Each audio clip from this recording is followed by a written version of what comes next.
ಸಂಬಂಧದ ವ್ಯಾಮೋಹ ಎನ್ನುವುದು ಈ ಮಣ್ಣಿಗೆ ಬಿಟ್ಟು ಹೋಗುವುದಿಲ್ವಲ್ಲ ಕೃಷ್ಣ. ಈ ಕಡೆಯ ಕಾಲಕ್ಕೂ ನನಗೊಂದು ಆಲಿಂಗವನವನ್ನು ಕೊಡಲಾರೆ ಕೃಷ್ಣ. ಅನುಜಮನದುಳಿರಲು ಹಲದರ ಅನುಜಮನದುಳಿರಲು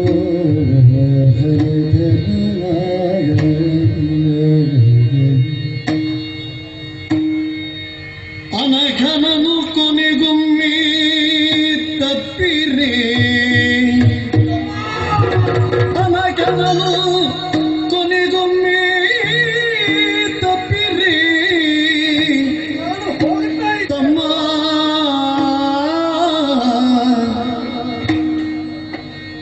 ತಮ್ಮ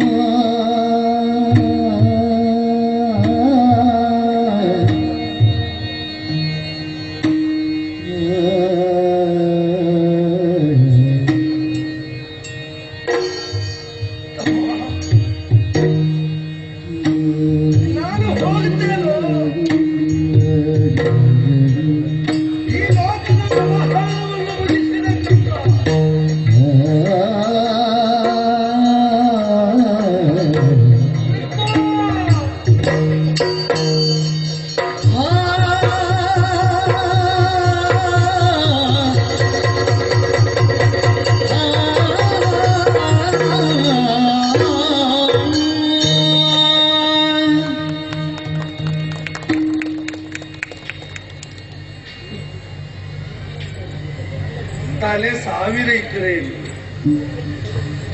ಅದು ತಗ್ಗಬೇಕಾದಲ್ಲಿ ಏರಬೇಕಾದ್ದು ಹೇಗೆ ಅಂತ ಅರಿತವರಿಗೆ ಅದನ್ನು ಯಾವತ್ತೂ ಘನತೆಯಿಂದ ಉಳಿಸಿಕೊಳ್ಳುವುದಕ್ಕಾಗ್ತದೆ. ಅವ ಲಕ್ಷ್ಮಣನಾಗಿ ಅನುಸರಿಸುವಾಗ ನಾನು ತಡೆಯುವ ಮಾರ್ಗದಲ್ಲಿ ಕಲ್ಲು ಮುಳ್ಳಿದ್ರೆ ನನಗಿಂತ ಮುಂದೆ ಇರ್ತಿದ್ದೆ. ಅವ ಬಲರಾಮನಾಗಿ ಮುನ್ನಡೆಸುವಾಗ ನಾನು ಸಂಕಲ್ಪಿಸಿದ ಕಾರ್ಯ ಸಾಧಿಸುವುದಕ್ಕೆ ಹೊರಟಾಗ ನನಗಿಂತ ಹಿಂದೆ ಇರ್ತದೆ. ತಾನಾರು ಅಂತ ಅರಿತು ಬದುಕುವುದು ಅದು ಶ್ರೇಷ್ಠವಾದ ಗರ್ಭದಲ್ಲೇ ಆಕರ್ಷಿಸಲ್ಪಟ್ಟು ಅನ್ಯಗರ್ಭದಲ್ಲೇ ಬೆಳವಣಿಗೆ ಹೊಂದಿ ಬದುಕನ್ನು ಕಂಡು ಯಾದವಾಸ್ಥಾನವನ್ನು ಸಾಧಿಸಿದ ಲೋಕ ರಮಿಸುವಂತೆ ಬೆಳೆದು ನಿಂತ ರಾಮ, ಬಲವಂತರಲ್ಲಿ ಅತ್ಯುಚ್ಚವಾಗಿ ಮೆರೆದಾಡಿದ ರಾಮ, ನನ್ನ ಅಣ್ಣ ಬಲರಾಮ. ಅವನು ಹೊರಟ ಮೇಲೆ ಕೊಡಬೇಕಾದವರಿಗೆ ಸೂಚನೆ ಕೊಟ್ಟಿದ್ದೇನೆ. ಶೀಘ್ರವಾಗಿ ಆ ಅರ್ಜುನನೊಬ್ಬನನ್ನು ಕಾಣುವ ಬಯಕೆ ಇದ್ದದ್ದರಿಂದಲೇ ಹೇಳಿ ಕಳಿಸಿದ್ದೇನೆ ದಾರುಕಾದಿಗಳಿಗೆ. ಅನತಿ ಸಮಯದಿ ಚರದಿ ಸೇರಲು ಅನಿತರೊಳಗನಿರುದ್ಧ ಪುತ್ರನು ಸಾಗೋಣ ನಾವು ಸಾಗೋಣ ನಾವು ಸಾಗೋಣ ಅನಿಮಿಚೇತನ ಪಾದದಲದುಳು ಚಿರಲು ಪಾದದಳದುಳು ಚಿರಲು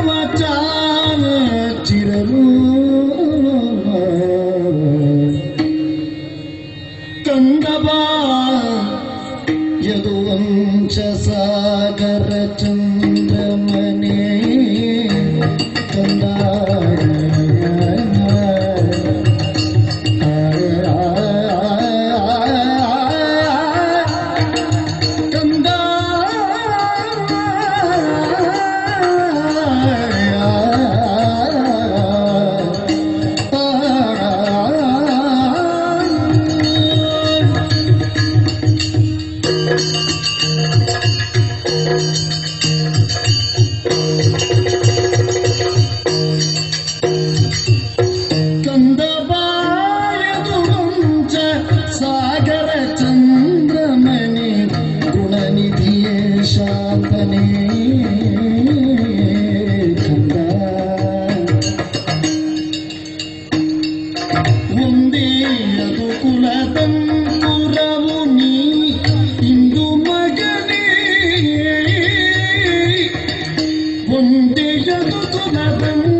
ಪ್ರಭಾಸ ತೀರ್ಥದ ಕಾನನಾಂತರಕ್ಕೆ ಸೇರಿ ಹೋಗಬೇಕು, ಅದರ ಮಧ್ಯದಲ್ಲಿ ಕಳೆದು ಹೋಗಬೇಕು ಅಂತ ಹೊರಟದ್ದು ಮಗು.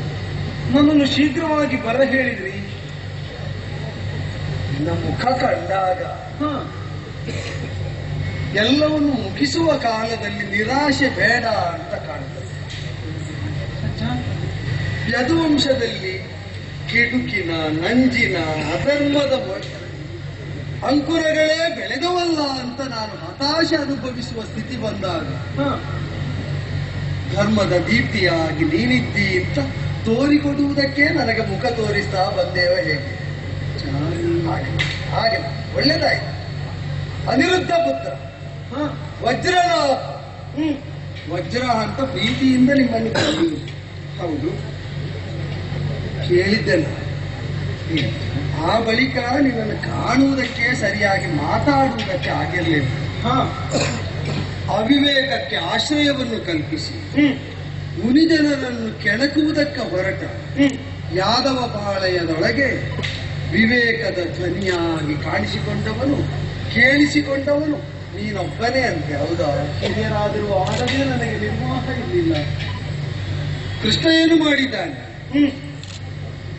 ಗೋಪಿ ಜನ ಜಾರನಾಗಿ, ನವನೀತಾದಿಗಳ ಚೋರನಾಗಿ, ಜಾರಚೋರತ್ವಗಳ ತಾಂಡವವಾಟವನ್ನು ಆಡಿದ್ದಲ್ಲದೆ ಅವ ಏನು ಸಾಧಿಸಿದ್ದಾನೆ ಅಂತ ಕೃಷ್ಣನನ್ನು ಕೃಷ್ಣ ಪಕ್ಷದಲ್ಲಿ, ಕೃಷ್ಣ ವಂಶದಲ್ಲೇ ನಿಂದಿಸುವವರಿದ್ದಾಗ ಕೃಷ್ಣ ಏನು ಅಂತ ಲೋಕಕ್ಕೆ ತಿಳಿ ಹೇಳಿದ ಮಗು ನೀನೊಬ್ಬನೇ ಅಲ್ವೇ? ಒಳ್ಳೆಯದು. ಎಲ್ಲ ಕೆಟ್ಟದ್ದೇ ಅಲ್ಲ. ಎಂತಹ ಕೆಸರಲ್ಲಾದರೂ ಒಂದು ಕಮಲ ಮೊಳೆಯುತ್ತದೆ ಅಂತ ಆಯ್ತೋ ಇದು ಸಾಕ. ದ್ವಾರಕೆಯಲ್ಲಿದ್ದಂತಹ ಎಲ್ಲರನ್ನು ಕೂಡಿಕೊಂಡು ಬರುವವರನ್ನು ಜೊತೆಯಾಗಿಸಿಕೊಂಡು ಮಥುರೆಯತ್ತ ಸಾಕ. ಯದುಕುಲದ ಹಿರಿಯರಾದ ಉಗ್ರಸೇನನಿಂದ ಪಾಲಿತರಾದಂತಹ ಆ ಭೂಭಾಗವನ್ನು ನೀನೇ ಪ್ರಭುವಾಗಿ ಉಳಿದ ಎಲ್ಲ ಯಾದವ ಸಂಕುಲವನ್ನು ಭವಿಷ್ಯದಲ್ಲಿ ಪಾಲಿಸ್ತಾ ನಿನಗೆ ಆದರ್ಶ ಅಂತ ಕಂಡದ್ದನ್ನು ಬೆಳೆಸ್ತಾ ಬೆಳೆಸ್ತಾ ಬೆಳೆಸ್ತಾ ಲೋಕಕ್ಕೆ ದೀಪಕ ವ್ಯಕ್ತಿತ್ವವನ್ನು ಹೊಂದಿದ ಮಗುವಾಗುವುದು. ಈ ಲೋಕಕ್ಕೆ ಇನ್ನು ನಿನ್ನನ್ನು ಹೀಗೆ ಕಲಿಸಿಕೊಡುವುದಲ್ಲದೆ ಕೊಡುವುದಕ್ಕೆ ನನ್ನಲ್ಲೂ ಏನು ಪರಮ ಪಿತಾಮಹ ಕೇಳು ಎನ್ನ ಬಿಲ್ನ ಕಲಿತಂದು ರಾಜ್ಯವನು ಪರಮ ಪಿತಾಮಹ ಕೇಳೆಲ್ಲ ಬಿಲ್ನ ಹರಿತಂದು ರಾಜ್ಯವನು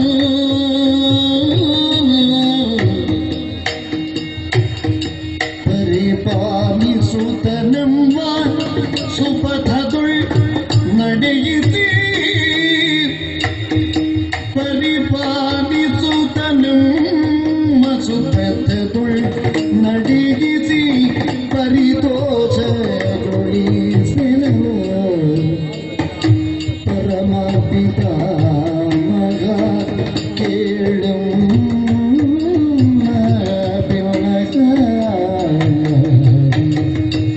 ಕೇಳು.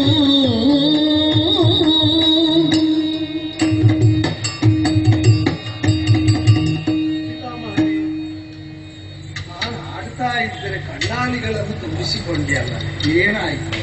ಅಜ್ಜ ಅಂಬೆಗಾಲಿಡುತ್ತಾ ತೊದಲು ಮಾತುಗಳನ್ನಾಡುತ್ತಾ ಆಡುತ್ತಾ ಓಡೋಡಿ ಬರ್ತಾ ಇದ್ದ ನನ್ನನ್ನು ಬರಸೆಳೆದು ಬಿಗಿದಪ್ಪಿ ನಿನ್ನ ಎದೆಗಾಣಿಸಿಕೊಂಡು ಮುತ್ತಿಕ್ಕಿ ಎಷ್ಟು ಪ್ರೀತಿಯಿಂದ ಮಾತಾಡಿಸ್ತಾ ಇದ್ದ ದಿನಗಳಿತ್ತು ಅಜ್ಜ. ಕೃಷ್ಣ ಕಥೆಯನ್ನು ಲೋಕ ಕರ್ಕಶ ಅಂತ ಹೇಳುವ ಕಾಲದಲ್ಲಿ ಬೆಳೆಯುವ ಮಗುವಾದ ನಿನಗಾದರೂ ಕೃಷ್ಣ ಕಥೆ ಆದರ್ಶವಾಗಿ ಬೇಕು ಅಂತ ಖಂಡಿತಲ್ಲ. ಮತ್ತೆ ನಿನಗೆ ತುತ್ತಿಯದೆ ಮತ್ತೆ ಯಾರಿಗೆ? ನಿನ್ನ ಬದುಕಿನ ಕಥನಕಗಳನ್ನೆಲ್ಲ ಕೇಳುತ್ತಾ ಕೇಳುತ್ತಾ ನನ್ನ ಬದುಕಿನಲ್ಲಿ ಪ್ರಯತ್ನ ಪೂರ್ವಕವಾಗಿ ಆದರೂ ಬದುಕಿನಲ್ಲಿ ನಿನ್ನಂತೆ ಆದರ್ಶವತಿಯಾಗಬೇಕು ಅನ್ನುವಂತಹ ಮನೋಭಾವವನ್ನು ನಾನು ಹೊಂದಿಯೇ ಇದ್ದವನು. ಎಷ್ಟೋ ಬಾರಿ ನಾನು ಕೇಳಿದ ಕಥನಕ ಪೂರ್ಣವಾಗಿ ಯಾದವರು ಕ್ಷತ್ರಿಯರಲ್ಲ, ತಿಳಿದರೆ ವೈಶ್ಯರೂ ಅಲ್ಲ, ಬದುಕಿಗಾಗಿ ಅನ್ವೀಕ್ಷಕರಾಗಿ ವ್ಯಾಪಾರಿಗಳಾಗಿ ತನ್ನ ಬದುಕನ್ನು ಕಟ್ಟಿಕೊಳ್ಳುತ್ತಾ ಇದ್ದವರು. ಸುತ್ತ ಗೋಡೆಗಳ ಮನೆಯಿಲ್ಲ, ಪರ್ವತಗಳನ್ನೇ ಬಾಗಿಲುಗಳಾಗಿ ಹೊಂದಿದಂತಹ ಕಾನನದಲ್ಲಿ ಬದುಕು ಕಟ್ಟಿಕೊಂಡು ಯಾದವ ಸ್ತ್ರೀಯರೆಲ್ಲವರು ಮದಿರಾಪಾನವನ್ನು ಮಾಡಿ ಮತ್ತರಾಗಿ ಮಾನದ ಬೆಲೆ ಏನು ಅಂತ ತಿಳಿಯದೆ ವ್ಯವಹಾರ ಮಾಡುವ ಸ್ಥಿತಿ ಇತ್ತಂತೆ. ಯಾವಾಗ ನೀನು ಹುಟ್ಟಿಕೊಂಡೆಯೋ ದನಗಳು ಹಾಲಿನ ಕೆತ್ತಲಿನಲ್ಲಿ ಹಾಲಿನ ಸುತೆಯನ್ನೇ ಹರಿಸಿದವಂತೆ. ಸಂಸ್ಕಾರ ವಿಹೀನರಾದಂತಹ ಯಾದವರಿಗೊಂದು ಸಂಸ್ಕಾರ ಬಂತಂತೆ.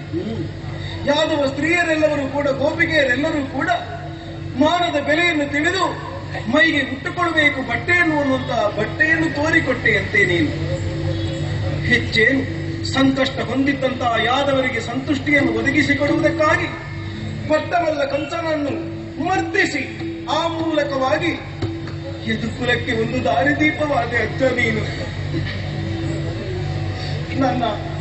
ನನ್ನ ಅಪ್ಪನೇ ಬಾಣನ ಮನೆಯಲ್ಲಿ ಸೆರೆಯಾಳಾದವಾಗ ಬಂದು ಬಿಡಿಸಿದೆ. ನನ್ನ ಹುಟ್ಟಿಗೆ ನೀನು ಕಾರಣನಾದೆ. ಇಷ್ಟು ಬೇಗ ನಿವೃತ್ತಿಯ ಮನ ಮಾಡುತ್ತೀಯೋ ಯೋಚನೆ ಮಾಡು. ಎಷ್ಟೋ ಸಂತೋಷದಿಂದ ಕಟ್ಟಿ ಬೆಳೆಸಿದಂತಹ ನಿನ್ನ ಕಣ್ಣ ಬೊಂಬೆಗಳಂತಿದ್ದಂತಹ ದ್ವಾರಾವತಿ, ಮಧುರೆ ಎಲ್ಲವನ್ನು ಬಿಟ್ಟು ತೆರಳಬೇಕು ಅಂತ ನೀನು ಮನ ಮಾಡ್ತೀಯಲ್ಲ. ಏರಿ ಆಳಬೇಕಾದವನು ನೀನು. ಒಂದು ತಪ್ಪನ್ನು ಮಾಡಿದ್ದಾರೆ ಎನ್ನುವ ಕಾರಣದಿಂದ ಅವರೆಲ್ಲವರನ್ನು ಕೈಬಿಟ್ಟು ಸಾಗಿದೆ ಅಂತ ಆದ್ರೆ ಅಜ್ಜ ಎಲ್ಲರೂ ಅನಾಥರಾಗುತ್ತಾರೆ. ಈ ಮಗುವಿನ ಮಾತಿಗಾಗಿ ನನ್ನ ಜೊತೆಗೆ ಮಣಿ ಕಾಡಲಾಗದು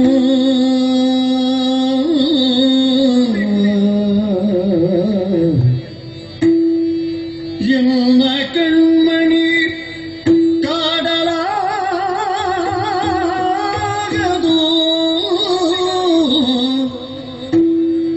ಇನ್ನು ವಾನಪ್ರಸ್ಥ ಎನಗದೆ, ಇನ್ನು ವಾನಪ್ರಸ್ಥ ಎನಗದೆ. ಚಿನ್ನು ತಿರಳಿ ಶಾಂತಿಯ ರಸುವಿ ವನದುಳ್ ಎನಲವನು.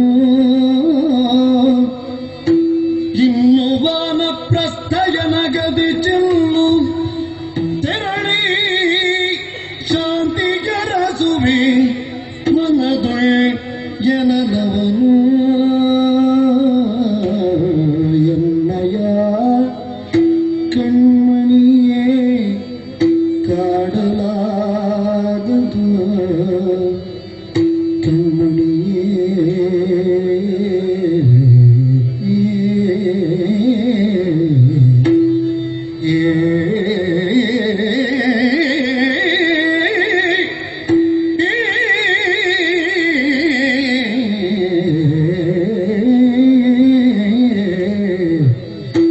ಎನ್ನ ಕಣ್ಮಣಿ.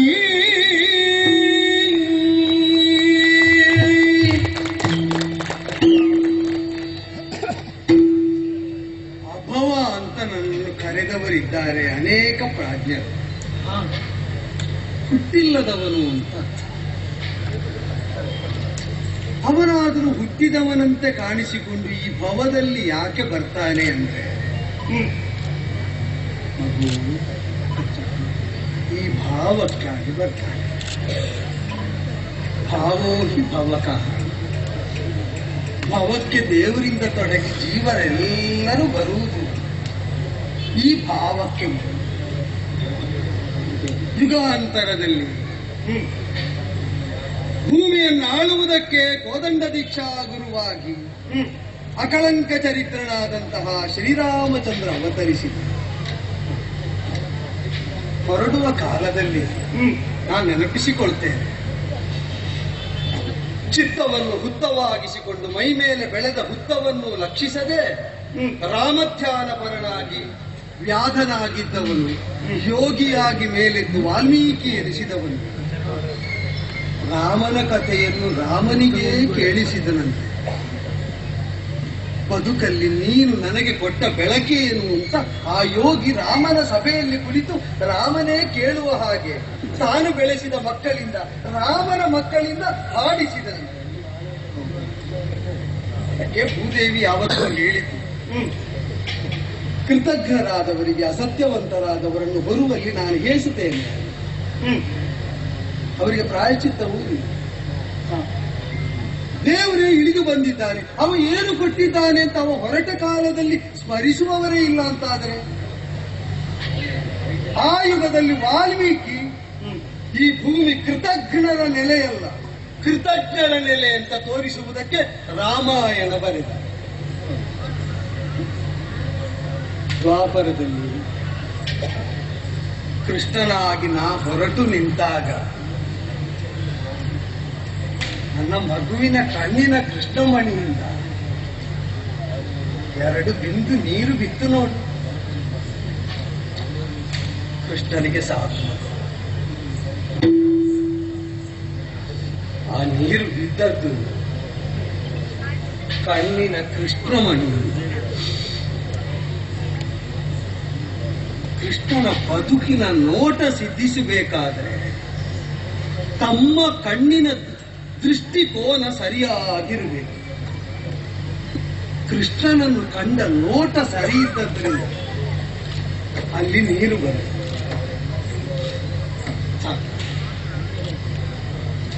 ನಾನು ಅಲ್ಲಿ ಇದ್ದೇನಲ್ಲ, ನನ್ನ ಆದರ್ಶವಾಗಿ, ನನ್ನ ಬದುಕಾಗಿ, ನನ್ನ ಬೋಧನೆಯಾಗಿ, ನನ್ನ ಸ್ಮರಣೆಯಾಗಿ, ನನ್ನ ವಜ್ರನ ಮನದೊಳಗೆ, ಬುದ್ಧಿಯೊಳಗೆ, ದೃಷ್ಟಿಯೊಳಗೆ ಕೃಷ್ಣನಿದ್ದಾನಲ್ಲ. ಹೊತ್ತ ಭಾರವನ್ನು ನನ್ನಿಂದ ಕೊಡುವುದಕ್ಕಾಗೀತೆ. ಯಾರಿಗೂ ಈ ಒಂದು ಹಂತದ ನಂತರ ಯಾವುದನ್ನು ಬರುವುದಕ್ಕಾಗುವುದಿಲ್ಲ. ಹಾಗೆ ದಾಟಿಸುವುದು ಈ ಪರಂಪರೆಯನ್ನು ಬೆಳೆಸುವ ಗುರಿಯಲ್ಲಿ ಅನಿವಾರ್ಯ ಕರ್ಮ. ಸದಾ ಸರ್ವದ ವಿಷವನ್ನೇ ಧರಿಸಿದರೂ ಕೂಡ ಬೇಕಾದ ಹಾಗೆ ಒದಗದೇ ಇದ್ದರೆ ಶೇಷ ನಾರಾಯಣನಿಗೂ ತಲ್ಪವಾಗುವುದಿಲ್ಲ. ಕಚ್ಚುವುದಕ್ಕೆ ಹವಣಿಸುವ ಶೇಷ ಇದ್ದಲ್ಲಿ ನಾರಾಯಣ ಮಲಗುತ್ತಿದ್ದರು. ಆಗ ಅವನು ತಾಣವನ್ನು ಬೇರೆ ಹುಡುಕಿ ಹೋಗಬೇಕಾಗ್ತದೆ. ಕೃಷ್ಣನ ಕೃತ್ಯಕ್ಕಾಗಿ ಕಚ್ಚುವುದಕ್ಕೆ ಹೊರಟಂತಹ ಯಾದವ ಪಂಗಡದ ಮಧ್ಯೆ ಇರುವುದಕ್ಕಿಂತ ಶಾಂತಿಯನ್ನು ಅರಸ್ತಾ ಇನ್ನು ಬದುಕಿನ ಈ ಹಂತದಲ್ಲಿ ವಾನಪ್ರಸ್ಥ ಅದೇ ನನಗೆ ಸರಿ. ಅಜ್ಜ ಶಾಂತನಾಗಬೇಕು ಅಂತ ಮೊಮ್ಮಗನಿಗಿಲ್ವ? ಅಜ್ಜನನ್ನು ಅಜ್ಜನಷ್ಟಕ್ಕೆ ಬಿಟ್ಟು ನಿನಗೆ ಬೇಕಾದ ನಿನ್ನ ಅಜ್ಜನನ್ನು ನಿನ್ನೊಳಗಿಟ್ಟು ಹೋಗು ಮಗ. ನಾ ಕಣ್ಣು ಮುಚ್ಚಿದರು ನಿನ್ನ ಕಣ್ಣಲ್ಲಿ ಕೃಷ್ಣಮಣಿ ಉಂಟು, ನಾನಿದ್ದೇನೆ ಅಂತ ಬಿಟ್ಟು ಪನ್ನಗಾಸನ ಪದಕಿ ಮಣಿದು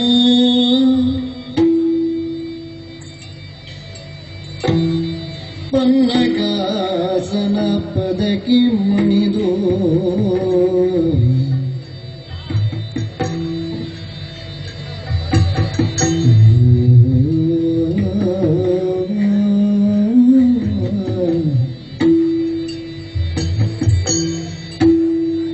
ಮಣಿದ ಉನ್ನತಾಂತನು ತಿರಳಿ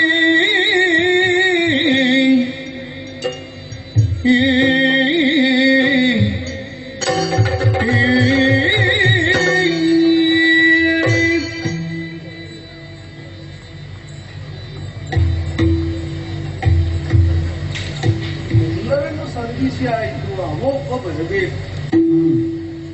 ದಾರುಕನನ್ನು ಹೇಳಿ ಕಳಿಸಿದ್ದೇನೆ, ಪಾರ್ಥನನ್ನೊಮ್ಮೆ.